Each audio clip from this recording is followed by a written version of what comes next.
On this episode of the Hanford Insider, we'll get an inside look at how several community organizations are assisting the underserved members of our community during this holiday season.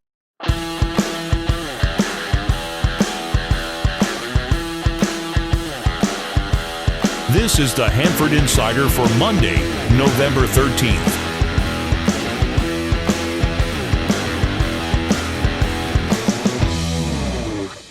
Welcome to this episode of the Hanford Insider. I'm your host, Rob Bentley. I'd like to thank you for listening to the show. Your words of encouragement have fueled me each week. Be sure to stop by our website at hanfordinsider.com and leave a review of the show. It really helps grow the podcast. Well, it looks like fall weather is finally arriving this week with a good chance of rain and temperatures down into the lower 60s. At the City Council meeting on Tuesday, the Council recognized Officer Mark Carrillo for creating trauma bags for all of the local schools and training staff on proper use of the bags in the event of a medical emergency. Judy Scott was appointed to serve on the Parks and Recreation Department Commission. The Council also voted to extend the license agreement with the Carnegie Museum of Kings County through 2024 to operate the museum in the old Carnegie Library building. The Council also heard from a consultant about a rate study for water, sewer, and storm drain services. Well, rates will likely be going up in February. It's getting very expensive to maintain city services. City Councilman Lou Martinez brought up the need for crosswalks and better lighting on Phillips Street, especially after the recent accident there. Finally, the City Council voted to cancel the November 21st meeting due to the Thanksgiving holiday. Let's check our community calendar. Does your favorite high schooler need a dress for the upcoming winter formal? The Cinderella Project is giving dresses away for free this Saturday, November 19th from 11 to 3 at the Hanford High School District Office next to Wiener Schnitzel. New and gently used dresses will be distributed on a first-come, first-served basis. You must present a valid ID to participate. Hey, guess what? Hanford Winter Wonderland opens this Saturday, November 18th. Visit HanfordWinterWonderland.com for information and tickets. The Children's Storybook Garden has a great lineup of activities coming up. Visit their website at childrenstorybookgarden.org for a calendar of fun. The Kings County Art League will be holding a holiday artist market on Saturday, November 25th from 9 to 1 in the Fast Plaza atrium. Tickets are on sale now for the Main Street Hanford Wine and Chocolate Tasting event on Friday, December 1st at mainstreethanford.com. The Kings players are still presenting the play Much Ado Out West during the month of November. This is an outstanding children's production. For more information and tickets, visit kingsplayers.org. The Hanford Fire Department is holding their annual Toys for Tots drive now through December. You can drop off your donation at Fire Station Number 1 on Grangeville Boulevard between 8 and 5. The Kings County Child Support Services Slipper Sock Drive for senior citizens is currently underway. They are asking for donations of one-size-fits-all slipper socks that have a skid-proof bottom. Donations can be dropped off at their office in the Fast Plaza at 312 West 7th Street. I'll be grabbing events as I see them on the Hanford Sentinel calendar and social media pages. If you have an event coming up and you'd like some help getting the word out, let's work together. Send your information to hanfordinsider@gmail.com. In marching band news, the Hanford music teachers would like to thank everyone that came out on Wednesday night to support the annual Hanford Band Showcase. It was a great evening of music. The competition season wrapped up on Saturday, and here are your results. In the Western Band Association Regional Championships held in Kingsburg on Saturday, the Hanford High School Band placed third in Division 2A, and Hanford West High School placed third in Division 4A. In the California State Band Championships Northern Regional held in Visalia, the Sierra Pacific High School Band placed 7th in the 4A division. Congratulations to all of the bands. We'll get a chance to see them in next week's Hanford Christmas Parade.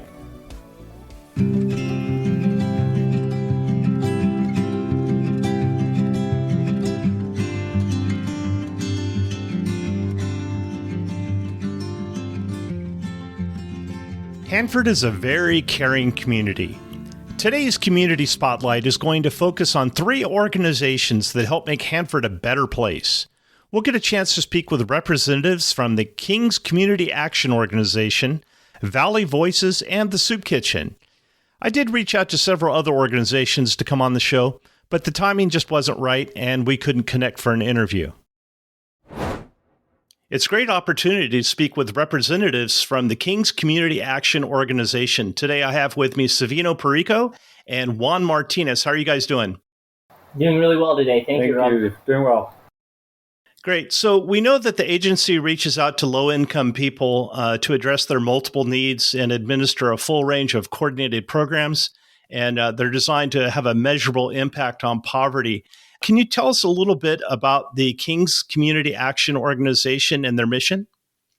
Yeah, our mission is working as a team. We'll come together and create coordinated programs and services that help people become self-sufficient in our community. And so all of our programs have that mission behind it. And KCAO is broken up into 5 service departments. So we have the Child Care Assistance Department, and there's a bunch of sub-programs in child care assistance, but majority of the programs, like CalWorks, stages 1, 2, and 3, they all, and a few other ones, they all take care of subsidized childcare, and they help people in our community pay for childcare. And we've had an influx in funding over the last year, and so we're able to serve a lot more families in our community as they go to school, search for jobs, or working. And so it really helps anyone experiencing those things. Under that department, we have the Kettleman City Resource Center as well, and we offer families food out in Kettleman City through food distributions, also from Groceries to Go, which is sponsored by the Fresno Food Bank and Calviva Health. They also help people become child care providers, and they do trainings monthly for child care providers. So it really encompasses anything to do with child care, and so it's really a great department that helps a lot of people in our community. We also offer Head Start preschool. We're still enrolling in preschool. Our preschool services, there is a regional Head Start that serves 3 to 5 year olds, migrant Head Start that serves 6 weeks to 5 year olds, and then there's early Head Start that it serves 6 weeks to 3 year olds, and there's a few other programs like our state preschool and home base that also are other preschool options. And so we've been doing that since 1965. It's one of our core programs and original programs here at KCAO. And then we have 3 other service departments: intervention, prevention, support services. We have a Barber Seville shelter that serves victims of domestic violence and people experiencing homelessness. And that's open 365 days a year, 24/7. And so that is a service that we offer all year round. Kind of supported services that go along with that are we help people with restraining orders in our community. We do court accompaniments, case management, counseling, professional counseling is offered for those individuals that are experiencing those things. And then we also have our home and energy department. Utility assistance is a huge thing. We serve over 1,300 people with utility assistance. Currently, we're doing electricity and gas. We have had limited funding for water over the last couple of years as well, and we see that continuing maybe a little bit further into 2024. But we're really helping community members with pay their bills, and that goes directly to the companies, either PG&E, Edison, or Southern Gas, for that, or the cities or water districts. Our 5th and final department, which I think one we'll spend a little bit more time talking about today, is our Nutrition, Education, and Hunger Prevention department. And that's the department Juan Martinez, who's next to me, oversees. And he has the Daycare Homes program that helps reimburse child care providers for their meals that they spend money on for the children in their program that they're providing child care for. We also have the SNAP Ed, or the CalFresh program, where we go and do health education programs to either internally to Head Start or different groups in the community, and teach them healthy eating habits and providing them with nutritional facts and classes. And so that's a program that we offer classes for as well year round. And then we have the Summer Food Program, and that offers food during the summer months to children 0 to 18. And we partner with a lot of recreation departments and churches that offer summer programs. And we're offering them breakfast, or we deliver breakfast and lunch to them, and they serve their group that they're serving during those days. And then the food distributions is one of the big things that our food bank does through temporary assistance for needy families. And so the food distributions, we offer 14 open food distribution sites right now. We also have 14 food distribution sites in every community from Home Gardens, Hanford, Lemoore, Stratford, Kettleman City, and Avenel. And we also have some closed sites, so like the Soup Kitchen is a closed site, and there's a few others that Juan could probably elaborate that are closed sites that we help them with food from our food bank. One of the programs I did miss, and one that is really true to my heart, I ran it for a good amount of time, is our volunteer income tax assistance program. It's our seasonal tax program that we do, and it's now under the Nutrition Education and Hunger Prevention Department. And so we help people do tax returns that make $65,000 or less a year. And we also train people to do taxes too. So anyone who's listening that is interested in wanting to learn how to do taxes, we do a training over Christmas break so we can capture some of the working adults. And we partner up with Sierra Pacific High School and the Business Academy. And that's been a great partnership for about 5 years now. And we get the students to come out during the training for over the 4 days. They get certified and they help us throughout tax season file taxes along with other community members and staff. And so we serve about 1,300 people through e-filing tax returns. And so that's kind of our agency in a nutshell. I'm sure I honestly missed a few programs, so I apologize to any staff who's listening. But we offer a whole array of programs, as you can see, that addresses poverty and getting people to become self-sufficient. So, Juan, I understand you're the director of the food bank, and especially this time of year, a lot of people think about food distribution, but I know your organization actually is year-round. Can you tell us a little bit about the KCAO food distribution program? So, yeah, we do have, as Savino was mentioning, we have different programs, and then we have different funding that, allows us to do different things as far as, like, especially during the holidays. So last year, we... the entire nation was impacted by a bird flu, and nobody had turkeys. They were very limited and very expensive turkeys. And so most food banks or pantries were not able to participate and to give those things. So we did other options. We did a lot of, whole chicken, for the families, and we did baskets for them or boxes for the holidays that unfortunately did not include a turkey. But this year we're very excited because we actually have about 3,000 turkeys that we'll be distributing in Kings County. Many or all will be done at our distributions that we do throughout the year, but these are sites that we've already have established a relationship with, and that with their volunteers are able to help us distribute the food all over Kings County. Some of these sites are what we consider open sites, meaning they're open to everybody in the public that fall under the income guidelines. And then we also have closed sites. And some of these closed sites include like the Soup Kitchen, and I know they'll be on this podcast as well. But we provide a lot of the food that they serve to the families that they're currently serving. They basically take the food that we take to them, and they cook the food, and then they serve hot meals.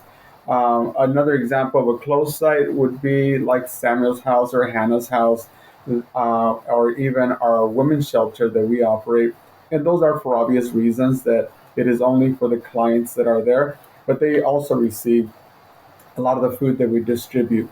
So we have small sites and we have larger sites. And right now we also have 2 pantries that we work with. And one is the Eagle Pantry at West Hills Community College. And so we were able to partner with them and to have, if for all intents and purposes, a mini store for the students to come in and shop. And they self-select what they want to take with them. And so this has been an incredible partnership with the students. The students no longer have the, for them to think about, will I pay tuition and books or will I have food? And so it's one less excuse that they have to continue their education here in Kings County. And then the other partnership that we established with a separate pantry, which is also like a mini store, and that is with Family Healthcare Network. At the clinic, there is a pantry. And one of the things that they do is it's what we call an RX card or prescription card for food, is that they, when they do their vitals, when they come in to see a doctor, one of the questions that they're asked is, have they been food insecure within the last month? If they answer yes, they will automatically given a small little voucher to go to the store or pantry in this case, and they can go and shop for what they need for that day. And then they're given a calendar of all of our regular distributions that we do throughout the county, because they might come to the pantry there at Family Healthcare, but they might not live in Hanford. They might live either in Corcoran or they might live in Stratford. And so we give them the calendar at that location so that they can then go to whatever distribution site is nearest to where they live. And so these are some of the sites that we have, but we have ongoing sites that, at churches, that we have them at, the soup kitchen, some of them at community centers, some of them with the adult school in Avenel. So we're all over the county, and we have at least one distribution, but most of them have 2 distributions per month. That's great information. Thank you for sharing that. That's awesome.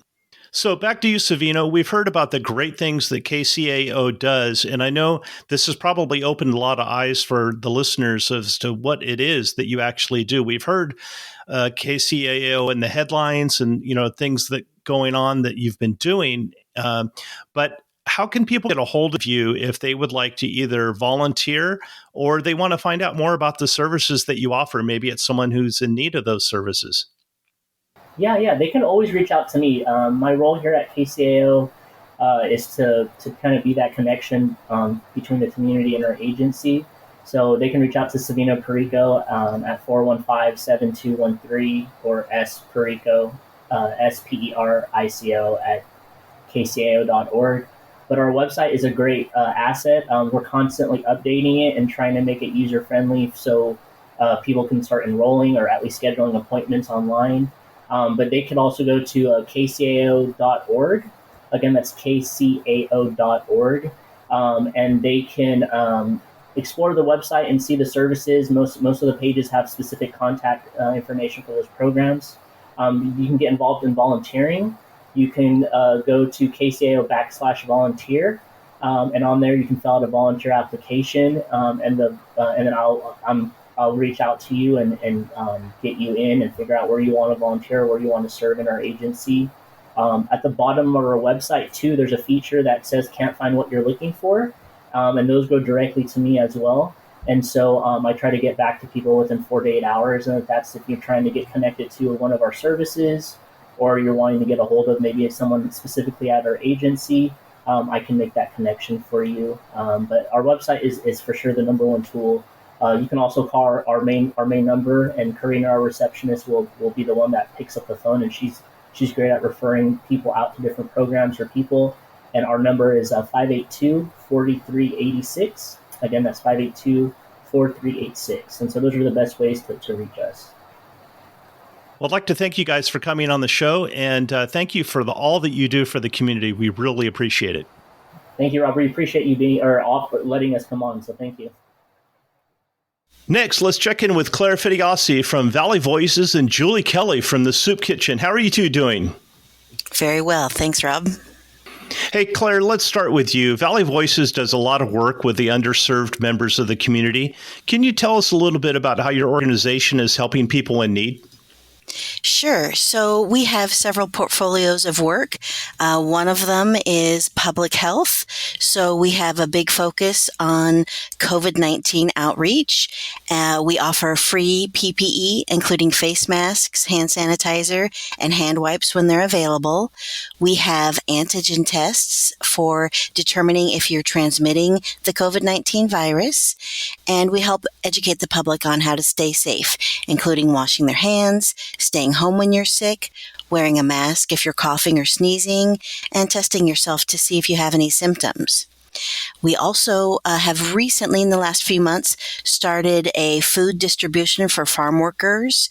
It is focused on farm workers, but we don't turn anyone away. Our next event is in Avenel on November 17th from 4 to 8 p.m. And then we're in Stratford on November 19th from 9 a.m. to 12 p.m. So it is a first come, first served basis. We will have an event in December in Corcoran. The location is still to be determined, so anyone can follow us on our social media platforms to find the specifics. One way that we help our community is through encouraging civic engagement, which some folks think maybe that's not as important as having an antigen test for COVID, but there's so many people that are eligible to vote that have not registered. So we can help folks fill out a registration form. And then we also offer education about how to vote. Those of us that have done it all our lives, it seems second nature, but it can be really intimidating to get that voter guide and a really long ballot and try to understand how to the actual process of voting. We do encourage folks to join us every Tuesday morning at the Kings County Board of Supervisors meeting. There are 2 supervisor seats that are up for election. District 2 and 5 are up in the March 2024 primary. And those candidates need to understand the needs of the community. So as they are preparing for the election, they create a work plan. So the community giving feedback about their concerns or interests helps candidates determine the work plan for their next session. We've in the past have had candidate forums, and we're planning to do that again before the primary next March. And then the last kind of portfolio of work that we really focus on is workers' rights.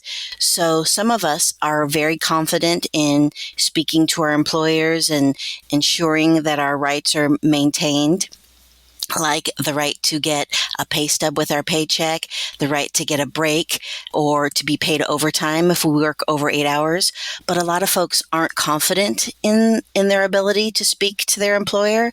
So we have lots of information that we can share to help people make sure that their rights are being protected. Yeah, that's so important. When they talk about change begins at the ballot box, I certainly believe that in our current state of affairs in California. I don't think it could be any more truer. So, Julie, you were actually my first guest on the show back in August. And at that time, the soup kitchen was really struggling to stay afloat. But from what I understand, the situation has improved a little bit. Can you give us an update on that? Yeah, thanks for asking, Rob, and thanks again for having me. The soup kitchen is doing better. It is not out of the woods yet. The community stepped up and not only was able to pay all of the overdue bills that the soup kitchen had worked up for the year, but managed to come up with sufficient funds through the end of the year. The problem we're running into is we still need dedicated ongoing donations. So folks who promise to sponsor at least a day, a week, or a month every single year. Those are what really make the difference for us. So we are continuing to focus on that, and the soup kitchen remains open at this time, and community is continuing to reach out to us to find solutions so that we can keep the soup kitchen open and not have to continue wondering what our status is. But it's been amazing how everyone has rallied together for this, and everyone understands the value of this soup kitchen here. So besides for the traditional food donations that you receive, I understand that people have been donating other items, but you're particularly interested in coats and blankets. Can you tell us about that? Yeah, we are. And of course, everyone, I think, rightfully assumes that, if it's a soup kitchen, surely they also take clothes and appliances and whatever we can give them in order to support them. Unfortunately, we're not like some of the other retail charity shops. And so really what we need is food and dollar donations for the electricity. But then this time of year, we are always accepting coats and blankets for those who are living without heat or who are living in the elements. So we like to take those in and we get those distributed. And then we also like to do a give a blanket program where on Christmas, the day before Christmas, we have a huge party at the soup kitchen, and we like to give a brand new blanket or throw to every adult while we're giving toys to each of the children. Well, that's wonderful. Claire and Julie, I just want to thank you so much for everything that you do for the community. We definitely appreciate it. And I know that there are lots of different organizations in Hanford. It's just not the three that we had on the show today. There's lots of people that put out a lot of work to help the underserved population in Hanford and surrounding areas. So thank you so much for coming on the show. You're welcome, Rob. And if I can just put a push in, if people are curious about what some of those other partners are, twice a month or every other Wednesday here at Church of the Savior, we host all kinds of community partners like our fantastic partners, Valley Voices, and they bring all kinds of educational material, resources. They get folks signed up for programs. They can get their blood pressure checked. There's all kinds of wonderful things happening. So if they're curious about what's out there, drop on over every other Wednesday and see what's going on. Thank you so much for the opportunity to talk to the community. We are out in the community every Monday at the Monday sale, every Wednesday at the Episcopal Church of the Savior, and at specialty events. So we have our big banners and our tents. If you see us, stop by and see if there's any information or resources that we can share with you.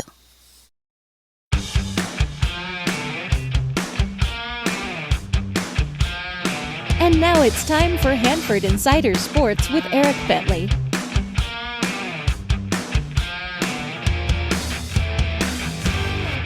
With most of the fall sports in the rearview mirror, it's time to set our sights ahead for basketball season. We'll start with Sierra Pacific as the boys opened up their campaign as they took on Tulare Western last Saturday, and the Golden Bears were able to come away with a 51-42 victory over the Mustangs. Their next game is scheduled for next week as they will take on Lemoore. The Sierra Pacific girls have a busy week ahead of them as they will be taking on Clovis West on Monday, and then they will go into tournament play this weekend where they will face Bonita, Tehachapi, and Buchanan. The Hanford West boys will be in action twice this week as they will travel to Bullard on Monday, and then they will come back home and host Redwood on Thursday. The Hanford West girls will host Hanford on Monday, and then they'll see Lindsay and Arvin in tournament play this weekend. And the Hanford High girls, you heard me mention them, they'll be taking on Hanford West. That game happening at Hanford West on Monday, and then the girls will see Buchanan, Sanger West, and Stockdale in tournament play over the weekend. The Hanford High boys will also open up their season, but that won't be for a little bit longer, as 2 weeks they'll be taking on Kingsburg. As always, if you're a coach or a fan that wants your team featured, send us an email, hanfordinsider@gmail.com. I'm Eric Bentley, and this has been your Hanford Insider Sports Report. That's it for today's show. If you enjoyed the show, I'd like to ask you to leave a review on your podcast player or on our website. It helps with the growth of the show. If you'd like to join the Hanford Insider email list, stop by our website at hanfordinsider.com to sign up for updates. I also need your help getting the word out about the show. You can do that by liking or sharing on social media or telling a friend. For more information about the show, you can find this podcast on Facebook, Instagram, Threads, X, and YouTube at Hanford Insider. If you have a show idea, be sure to email me at hanfordinsider@gmail.com and I'll get going on it. Thanks for listening. Have a great week.